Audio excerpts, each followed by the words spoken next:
আম্বা আম্বা আম্বা। বলি সকাল সকাল হঠাৎ গরু সাজার সাজ জাগলো যে? আসলে গিন্নি, এই লাউ শাক দিয়ে তুমি যে পদটা বানিয়েছো না, খেতে অমৃত মনে হচ্ছে। মাছ মাংস কিচ্ছু চাই না গিন্নি, শাক পাতা খেয়েই গরুর মতন জীবন কাটিয়ে দেবো।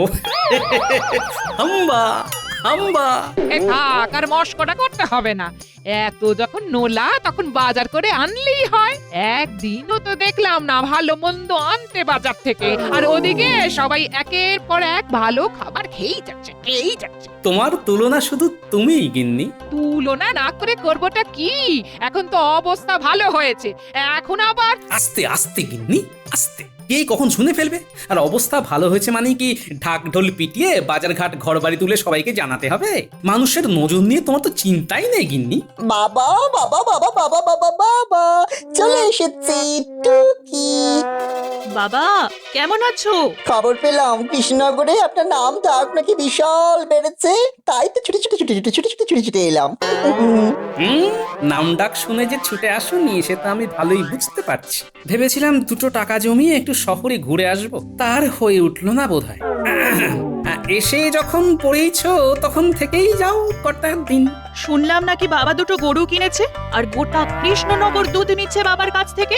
হ্যাঁ রে, এই ভোলা ময়রার স্ত্রী অসুস্থ হওয়ায় অনেকগুলো টাকা দরকার পড়ে গেল, আর ভগবানের দয়ায় এলো তোর বাবার কাছে। কতবার বললো ধার নিতে, কিন্তু শুনতেই চাইলো না রে। আর শেষে গরু দুটো বিক্রি করে চলে গেল দেশের বাড়িতে। হ্যাঁ, ভগবান যা করে মঙ্গলের জন্যই করে। ওই লক্ষ্মীমন্ত দুটো গরুর জন্যই আজ সংসারে আবার আলো ফিরে এসেছে। আর তোমরাও। হ্যাঁ এবার এসেছি যখন ভালো মন্দ খুব খেয়ে যাব। হ্যাঁ হ্যাঁ বাবা, তার বলতে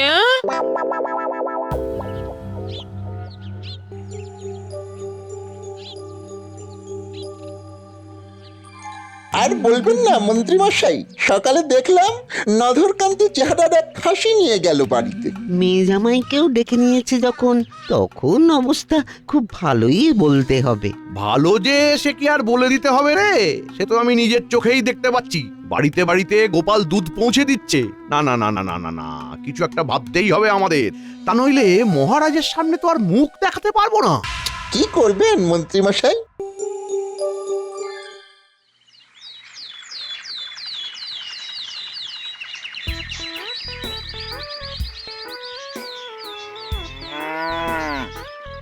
কি হলো হে, হঠাৎ গরু নিয়ে সকাল সকাল? কি আমার সাথে গরুর আলাপ পরিচয় করাতে নিয়ে এলে নাকি? আর পরিচয়, এবার আমার গরুটাকেও আপনার গোয়ালে স্থান দিয়ে রক্ষা করুন। কেন গো, কি হলো? আপনার গরুর দুধের স্বাদ পেয়ে তো আমার গরুর দুধ কেউ নিতেই চাইছে না। দুধের তো আর এমনি এমনি স্বাদ হয় না। গরুর যত্ন না নিলে হবে কি করে?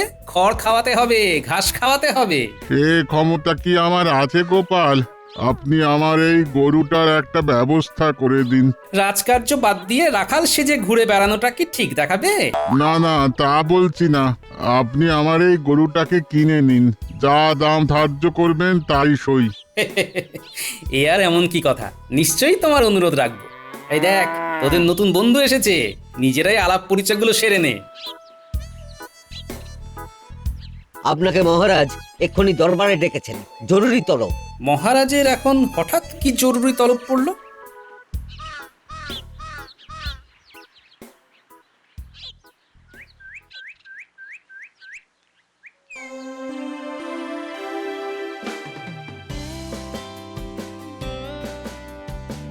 মহারাজ, কিসের এত আয়োজন? সে কি, তুমি জানো না 7 দিন বাদে যে মহারানীর জন্মদিন বিশাল করে পালন হবে? সেদিন বাইরে থেকে সব রাজা মহারাজারা আসছেন। কৃষ্ণনগর সাজিয়ে ফেলতে হবে নতুন করে। তাই নাকি? এ তো খুবই আনন্দের কথা মহারাজ। দাঁড়া, তোমার এত আনন্দ বার করছি গোপাল। মুর্শিদাবাদ থেকে রাঁধুনি আসছে রাজপদ রন্ধনের জন্য। সেই রাধুনির পায়েস নাকি অমৃত। আমি তো সেই শুনে থেকে আর থাকতেই পারছি না লোভে। সেদিন কিন্তু তোমার গরুর খাঁটি দুধ সকাল সকাল পৌঁছে দেবে এখানে। তার বলতে মহারাজ, এই বিষয়ে আপনি বিন্দুমাত্র চিন্তা করবেন না। চিন্তা তো এবার তুমি করবে গোপাল। দেখি দেখি কেমন সামলাও তোমার গরুকে।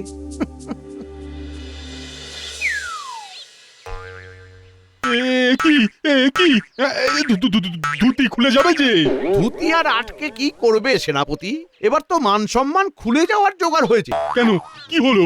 কেন, গোপালের অবস্থা দেখনি? সারা কৃষ্ণনগর ওর কাছ থেকে দুধ নিচ্ছে, সবাই বসে থাকছে গোপালের আশায়। তার মধ্যে রানীমার জন্মদিনে এত দুধ যদি আসে, তাহলে তার অর্থটা বুঝতে পারছো? হ্যাঁ, ওর সম্পত্তি কোথায় চলে যাবে? আমাদের তো আর মান সম্মান থাকবে না এই রাজ্যে।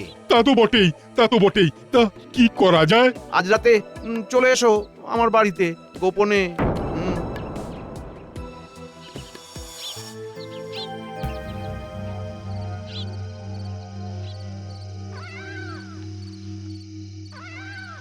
না না না না না না, এইভাবে চলতে পারে না, এইভাবে চলতে পারে না।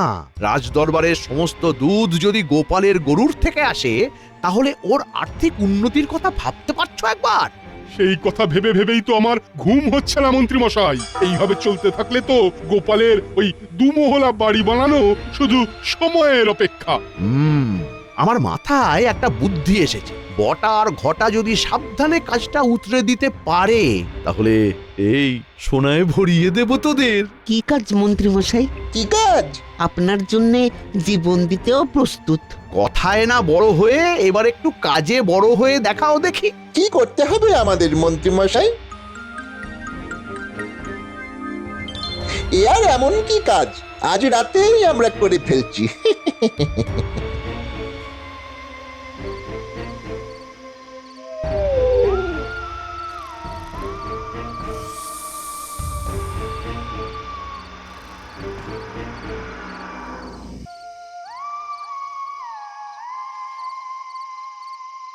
উফ, কি চেহারা রে! এই গরুর দুধের স্বাদ হবে না তো কার হবে? কিন্তু মন্ত্রী মশাই তো বলেছিল দুটো গরুর কথা, আর একটা গরু এলো কোথা থেকে? ভালোই হয়েছে, মন্ত্রী মশাইকে দুটো গরু দিয়ে একটা আমরা রেখে দেব নিজেদের কাছে। সোনা তো পাবোই, তার সাথে এই একটা গরুর দুধ বিক্রি করেই বাকি জীবনটা আরামে কাটিয়ে দেব। হি হি। দারুণ দারুণ বুদ্ধি। এই এই চল চল তাহলে শুরু করা যাক। তু তু তু তু। ওরে বাবা রে, মরে গেলাম রে, মরে আস্তে গেলাম। আস্তে আস্তে। এই বাইরে কিছু আওয়াজ শুনলাম মনে হয়। হ্যাঁ, লণ্ঠনের আলোটা জ্বালাও তো গিন্নি।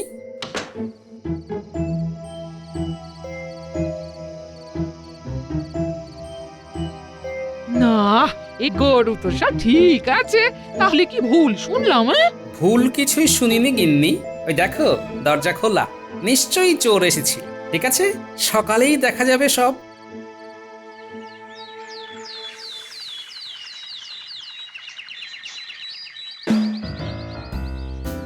আর কতক্ষণ পরে ঘুম হবে? দাঁড়িয়ে দাঁড়িয়ে ঘুমোতে তো কাউকে খুব একটা দেখিনি, তাই পড়ে পড়েই ঘুমাই। মুখে মুখে কথা না বলে বাইরে গিয়ে দেখো কাল রাতে কি হয়েছিল। বাড়ি থেকে কিছু খোয়া গেছে কি? তোমার ঘুম বাদে সবকিছুই তো ঠিক আছে দেখছি। তাহলে তো আর দুঃখ করে লাভ নেই গিন্নি। যাও, সকালের জল খাবার দাও।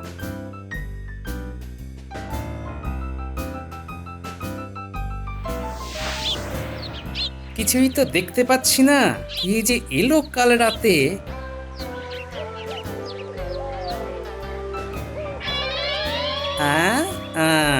এই যে দেখছি বটার পাগড়ি। আচ্ছা, মন্ত্রীমশাই তাহলে ইতিমধ্যেই আমার পেছনে লেগে গেছে। দেখি কার ঘাড়ে কত দম।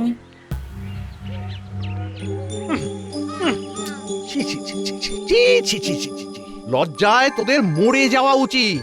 একটা চুরিও ঠিক মতো করতে পারিস না। আরে গরুর দুধ দেয় জানতাম, কিন্তু লাথিও যে দেয় সেটা তো প্রথমবার জানলাম। তোদের দ্বারা কিচ্ছু হবে না। তাহলে এবার কি করবেন মন্ত্রী মশাই? এবার ভেবে চিনতে আমাদের চাল চালতে হবে। গোপাল নিশ্চয়ই বুঝে গেছে আমাদের অভিসন্ধির ব্যাপারে। ভুল চাল চাললেই সর্বনাশ। এবার যা করার আমাকেই করতে হবে, আর সাথে থাকবি তোরা। না, আর কোনো ভুল নয়। আর কোনো ভুল নয়, এবার দিতে হবে মোক্ষম চাল। কি করবেন? আমি যা বলছি সবাই মন দিয়ে শোন। যেমন ভাবে বলছি তেমন ভাবে কাজ করলে ওই 3টে গরু আমাদের হাতে পাওয়া শুধু সময়ের অপেক্ষা। তাহলে কি তুমি এই চুরির দায় বটার উপরে দিতে চাও? হ্যাঁ মহারাজ, এরকম পাগড়ি আমাদের কৃষ্ণনগরে আর কেউ তো পরে না। কিন্তু শুধু পাগড়ির জন্য একটা মানুষকে দোষ দেওয়া কি ঠিক হচ্ছে মহারাজ? আগে দেখে নিলে হতো না যে গোপালের বাড়িতে কিছু চুরি গেছে কিনা? হ্যাঁ তা তো বটেই, তা তো বটেই। কি হে গোপাল, কিছু চুরি গেছে নাকি তোমার বাড়িতে? না, এখনো তো যায়নি, কিন্তু বাড়িতে একবার যখন চোর এসেছে তখন যেতে কতক্ষণ? এ আবার কি কথা? কিছু চুরি যায়নি আর তুমি বটাকে চোর বলে দোষী সাব্যস্ত করতে চাইছো? এইবার পড়েছে গোপাল গেঁড়া কলি। মহারাজ, সেই জন্যই তো বাংলায় প্রবাদ আছে, তাই না? চোর পালালে বুদ্ধি বাড়ে। আমি বুদ্ধিটা একটু আগে ভাগে খাটাতে চাইছি আর কি। মহারাজ, শুধু গোপালের কথা শুনলেই তো চলবে না, বটা ঘটার কথাটাও একবার শোনা হোক। হ্যাঁ হ্যাঁ, ডাকো ওদের। ও, নতুন পাগড়ি পরে আসা হয়েছে। বটা ঘটা, তোমাদের বিরুদ্ধে গোপাল অভিযোগ এনেছে। গতকাল রাত্রে তোমরা নাকি গোপালের বাড়িতে চুরি করতে গিয়েছিলে, এমনকি বটার পাগড়িও পাওয়া গেছে গোপালের উঠোনে। এ কথার সত্যতা প্রমাণ হলে তোমাদের কিন্তু জেল হবে। সে না হয় হবে মহারাজ, কিন্তু তার আগে আমাদের অভিযোগটা শুনে নিন। তোমাদের আবার কার বিরুদ্ধে অভিযোগ? গোপালের বিরুদ্ধে। আমার বিরুদ্ধে কি অভিযোগ? তোদের চুরি করতে দিইনি?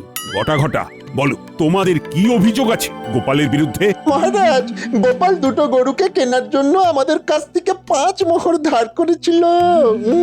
গরুর দুধ বিক্রি করে ওর আর্থিক উন্নতি যথেষ্ট হয়েছে, শুধু আমাদের ধার শোধ করবার মতো সময় ওর হয়নি।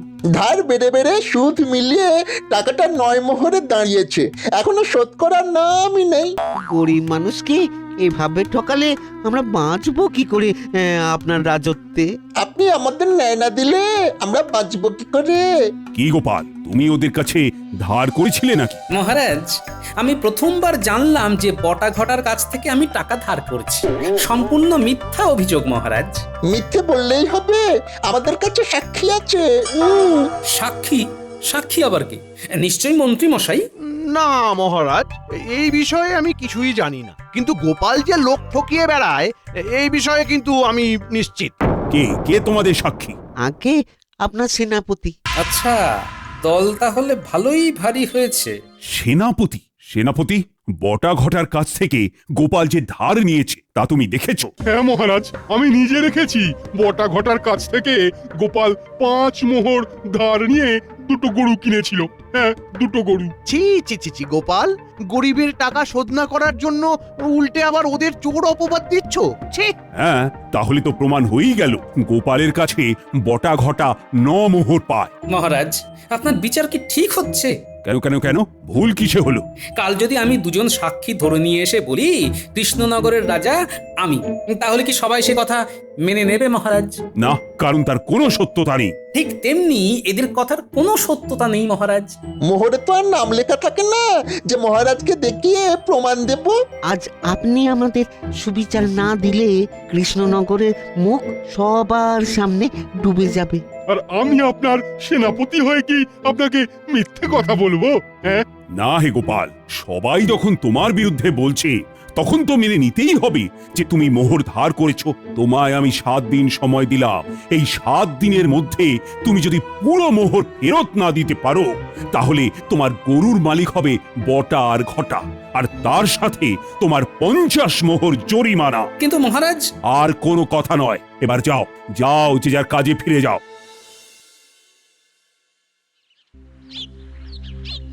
এবার কি করবে? সেটাই তো বুঝতে পারছি না গিন্নি। বলছি গরুগুলো বিক্রি করে দেবে? গরুগুলো বিক্রি করে দিলেও তো 50 মোহর আয় হবে না। তাহলে তাহলে আর কি, বিষেই করতে হবে বিষক্ষ। হয়? ওই বটা ঘটা গরু পেলে তো দুধের দাম চড়িয়ে যাবে 1000 গুণ। তা আমরা সাক্ষী দিতে পারি না? তোমাদের কথা মানবে কেন মহারাজ? আর সবাই জানে তোমরা আমার কাছের লোক। তাহলে কি সাক্ষী দেওয়ার মতন কেউ নেই গোপাল? মন্ত্রী সেনাপতি ওদের দলে, মহারাজ ওদের বাদ দিয়ে কি কারো কথা শুনবেন? কিছু একটা উপায় তো থাকবে। উপায় একটাই, বড় কোনো সাক্ষী জোগাড় করতে হবে। কে সাক্ষী কে? এই দুর্দিনে তুমি হাসছো? হ্যাঁ? হাসছি কি আর এমনি এমনি গিন্নি, এমন এক উপায় পেয়েছি সবাইকে একেবারে ফাঁদে ফেলে ছাড়বো।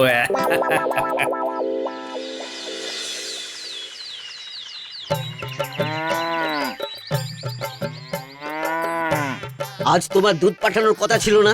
সকাল সকাল ওই মুর্শিদাবাদ থেকে তো রাধুনি চলে এসেছে, আমন্ত্রিতরাও আসতে শুরু করেছে। আর এক্ষুনি দুধ না পাঠালে রাজা তোমার গর্দান নেবে। রাজার আদেশ কি অমান্য করতে পারি? আমাকে একটু সময় দাও, আমি খাঁটি দুধ পৌঁছে দিচ্ছি খানিকক্ষণের মধ্যে। না না না না, আমি এখানেই থাকছি। রাজা আমায় আদেশ দিয়েছেন একেবারে ওই দুধ সমেত তোমায় নিয়ে ফিরতে। তাহলে তো সর্বনাশ কাণ্ড, আমার সাথে তোমারও গর্দান যাবে দেখছি। কেন?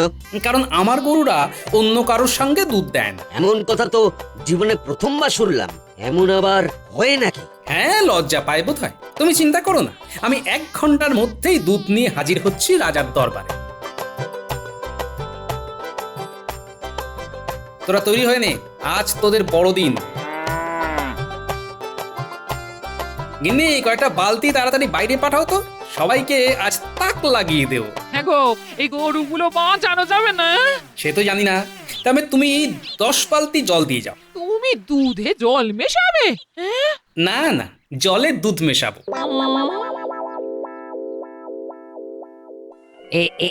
এ দুধ তো খাঁটি নয়। এই দুধে কোনোভাবেই আমার পায়েস বানানো সম্ভব নয়। এক্ষুনি রাজাকে জানাও। আমি আগেই বলেছিলাম গোপাল 1 নম্বরের অসৎ ঠগ মানুষ। আমি আজ চাকরি থেকে বরখাস্ত করব গোপালকে। আজ কৃষ্ণনগর থেকে বার করে দেব গোপালকে। আমায় ঠকানো দেখাচ্ছি মজা গোপালকে। যেখানেই থাকুক এক্ষুনি ধরে আনা চাই, এক্ষুনি।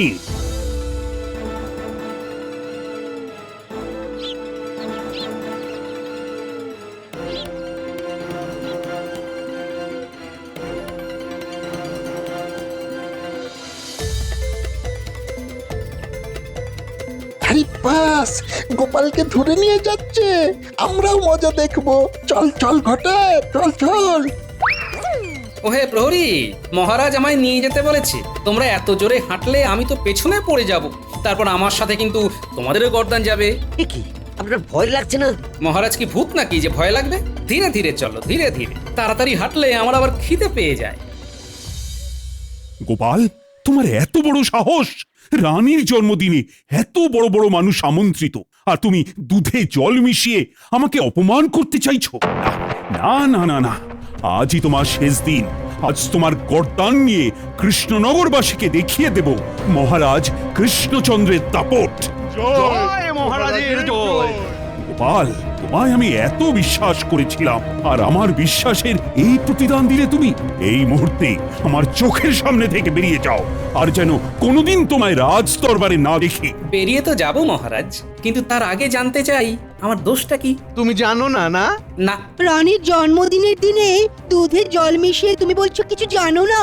বাবা, কই, আমি তো কিছু করিনি। তাহলে তোমার গরুর দুধে জল মেশালো কে? নিশ্চয়ই গরুই হবে। ওরা যে দুধ দিয়েছে আমি তো সেই দুধই মহারাজকে পাঠিয়েছি। কি আবল তাবল বকছো?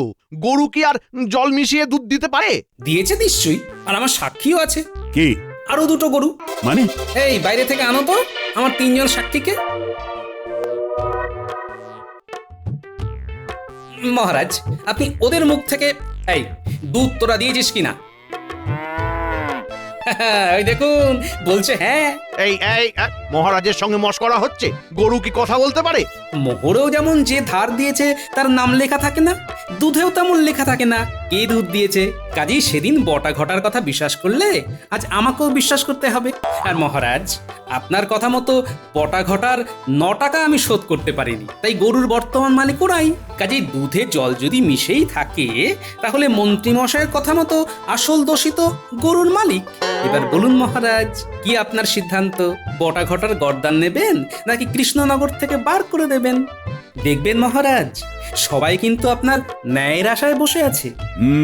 গোপালের কথা তো ভুল নয়, ডাকা হোক বটা আর ঘটাকে। মহারাজ, আমার একটা কথা আছে। গরুর মালিক আমরা নই, গরুর মালিক আসলে এই গোপালই। আর গরু কেনার জন্য গোপাল আমাদের কাছে কোনো টাকাই ধার নেয়নি। মন্ত্রী মশাইয়ের কথা মতো আমরা এটা করেছিলাম। গরুর আসল মালিক গোপাল। কি না না, বটা ঘটা মিথ্যে কথা বলছে মহারাজ। এবার কোনো সাক্ষী আছে নাকি মন্ত্রী মশাই? যাক, শেষ সাক্ষীও পালিয়ে গেল। তাহলে মহারাজ বুঝতে পারছেন তো আসল দোষী কে।